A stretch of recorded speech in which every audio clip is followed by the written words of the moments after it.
Is the pressure to nix the filibuster dead?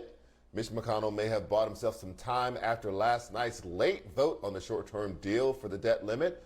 But how long will it last? According to one report, McConnell hopes the vote alleviates some of the pressure on Democratic senators Joe Manchin and Kristen Sinema, who Republicans view as key allies in opposing filibuster reform.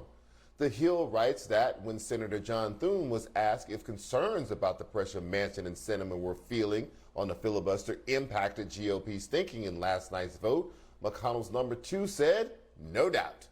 But this afternoon, and perhaps the message really intended for his Republican colleagues who were unhappy that he buckled, McConnell called Biden to let him know that his Republican members won't help him again with the debt limit.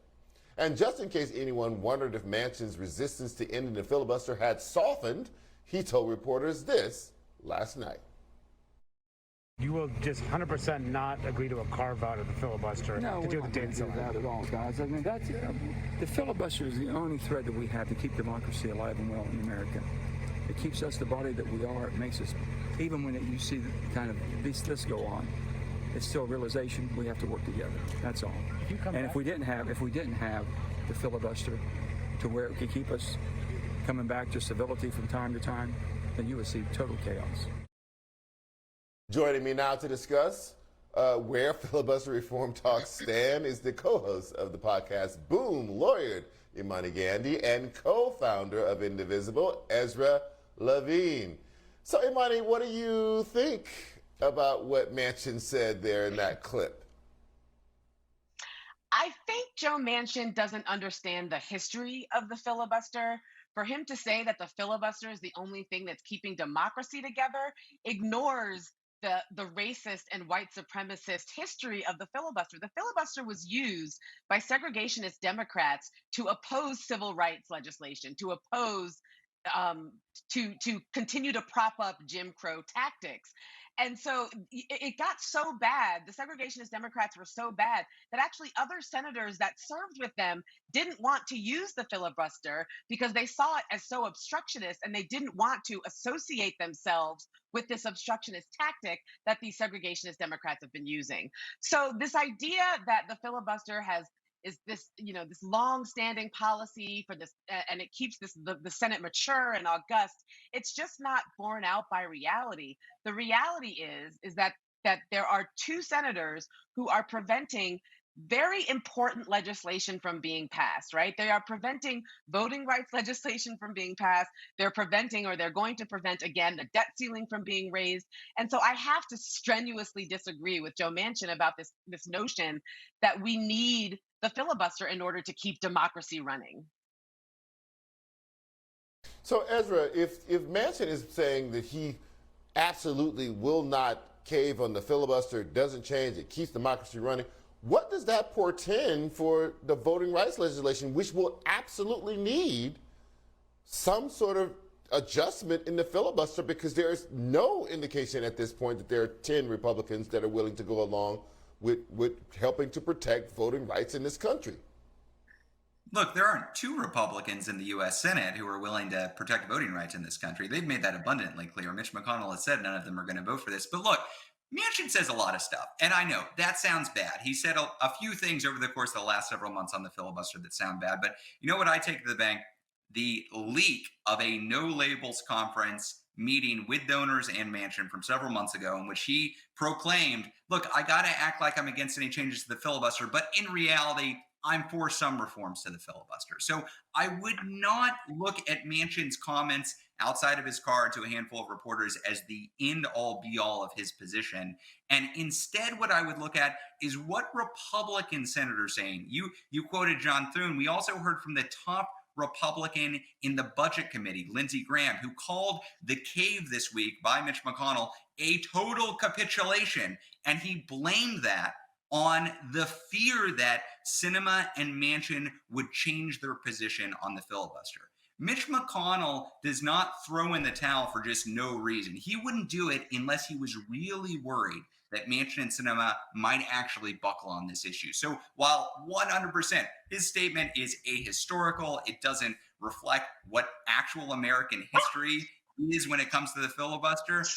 The fact of the matter is, I still think we might be able to get to filibuster reform on the debt limit and maybe on voting rights. Not guaranteed, but the fact that Mitch McConnell is worried about it makes me actually a little bit more optimistic.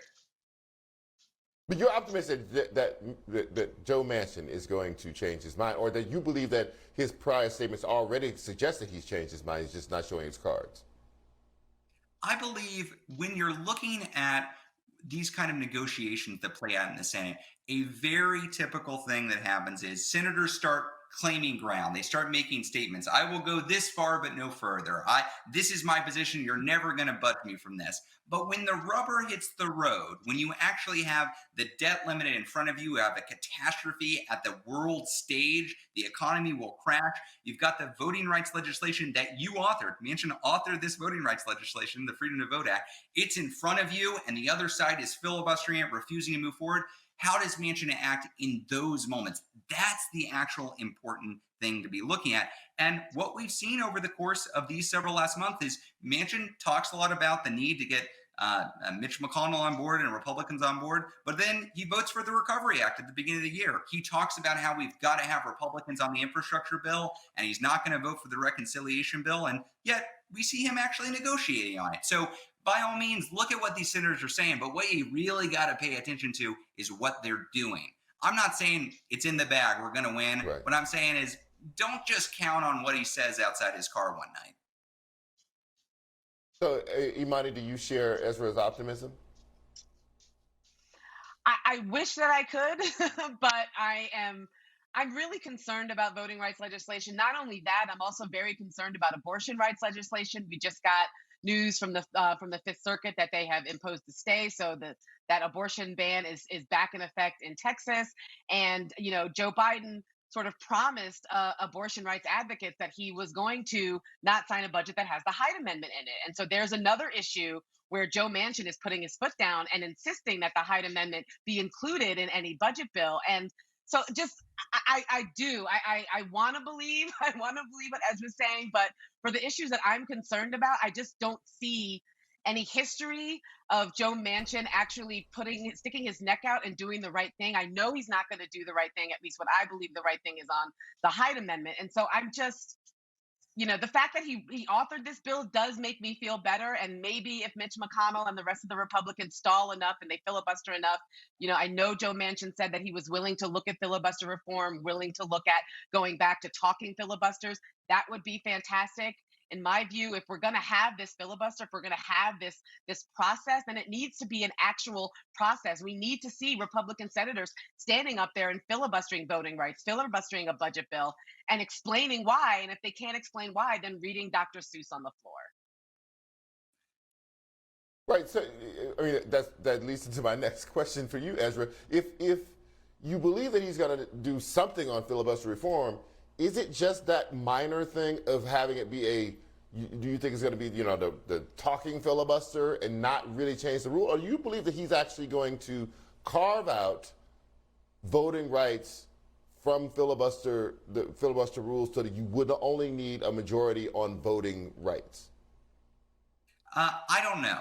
And I will say anybody who tells you they do know is making stuff up. We are working with a lot of our allies doing this fight for democracy reform on Capitol Hill. And it's an open question. Is it a carve out? Is it a talking filibuster? Is it a certain amount of time that you give both sides to talk? Do you give both sides the ability to offer amendments? There are a lot of ways to change the filibuster, and we know that because the filibuster has been changed dozens of times in the last few years. In the last couple of years, under the Trump administration, Mitch McConnell decided to change the filibuster twice. Once to expedite nominees, and another time to gut the filibuster when you're putting up a Supreme Court justice. That's how Donald Trump got 3 Supreme Court justices, even though he didn't have 60 votes in the Senate to do it. So you can change the Senate rules to be just about whatever you want them to be, as long as you've got 51 votes. I am not saying I am terrified as well about the status of our democracy right now. There is an avalanche of voter suppression laws moving through just about every GOP-led state, from Texas to Arizona to New Hampshire and Florida and Georgia. And the thing that we need to do to stop all of that is to pass federal legislation. Joe Manchin's got a great bill. Is he going to prioritize the filibuster, or is he going to prioritize our democracy? I can't look into the future and say Joe Manchin is going to make the right choice, but I think it's incumbent on all of us to put pressure on the system to make that choice as stark as possible. He's got to choose at the end of the day. Vote for our democracy or vote for the filibuster. And God, I hope he chooses the right way. Ezra Levin, thank you very much. Imani Gandy, I will have to say I am very disappointed. I was expecting to see a green wig. I've been following your Twitter all day, and you told me you were going to wear a green wig, and there's no green wig. Anyway, all right, thank you so much. I thought it might be a tad unprofessional.